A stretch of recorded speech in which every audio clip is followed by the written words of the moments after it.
Imagine un guerrier solitaire avançant sans peur sur un champ de bataille silencieux. Son regard est calme, son pas est stable. Il n'a pas besoin d'armure éclatante, ni de cris pour se faire respecter. Il est la tempête invisible. Il est la victoire incarnée. Ce guerrier disciple, c'est toi, si tu comprends la voie que Miyamoto Musashi a laissée derrière lui. Une voie sans fioriture, une voie qui transcende la technique, une voie qui enseigne une chose essentielle: vaincre sans forcer, dominer sans s'attacher, agir sans hésiter. Dans son Livre des 5 roues, Musashi nous dévoile ce que peu osent comprendre. Première leçon, la terre, tout part des fondations. Comme un maître charpentier adapte chaque pièce de bois à la structure qu'il construit, toi aussi, tu dois adapter ton esprit et ton corps aux circonstances changeantes de la vie. Ne cherche pas à imposer ton chemin à la réalité. Observe, ajuste, construis avec ce que l'instant te donne. Deuxième leçon, l'eau. Ton esprit doit couler comme un fleuve entre les pierres. Prends la forme de chaque situation. Ne te crispe jamais. Ne lutte pas contre le courant. Deviens le courant. Vois l'ennemi qui est loin comme s'il était près. Vois le danger caché avant qu'il ne surgisse. Et surtout, reste souple, même dans le feu de l'action. Troisième leçon, le feu.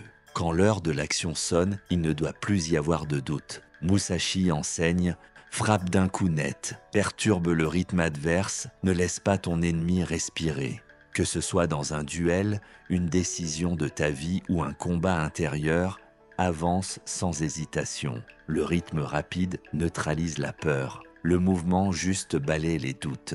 Quatrième leçon, le vent. Musashi critique ceux qui se perdent dans la forme, dans l'apparence, dans la technique pour la technique. Souviens-toi, la beauté sans efficacité est une faiblesse. Celui qui danse au lieu de combattre sera balayé. Ne sois jamais impressionné par le bruit, cherche la substance, observe les autres écoles, observe le monde. Non pour imiter, mais pour comprendre ce qu'il faut éviter. Cinquième leçon, le vide, le vide. Ce n'est pas le néant, c'est la liberté absolue de l'action. Quand ton esprit n'a plus besoin de commander ta main frappe juste.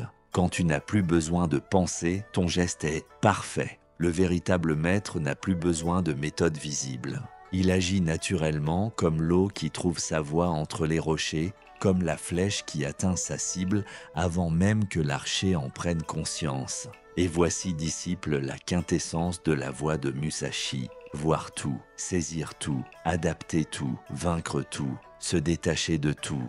Pas besoin de grands discours, pas besoin de plaire, pas besoin d'impressionner. Le vrai guerrier est discret, le vrai maître agit sans effort. Le vrai stratège frappe où personne ne s'y attend parce qu'il suit non son ego, mais le flux de la réalité. Alors souviens-toi, ne sois pas l'esclave d'une technique, ne t'attache pas à un seul plan, ne laisse jamais la rigidité envahir ton art. Deviens terre pour poser ta voix, deviens eau pour t'adapter, deviens feu pour agir, deviens vent pour comprendre, et enfin deviens vide pour vaincre sans lutter. C'était l'âme du sage.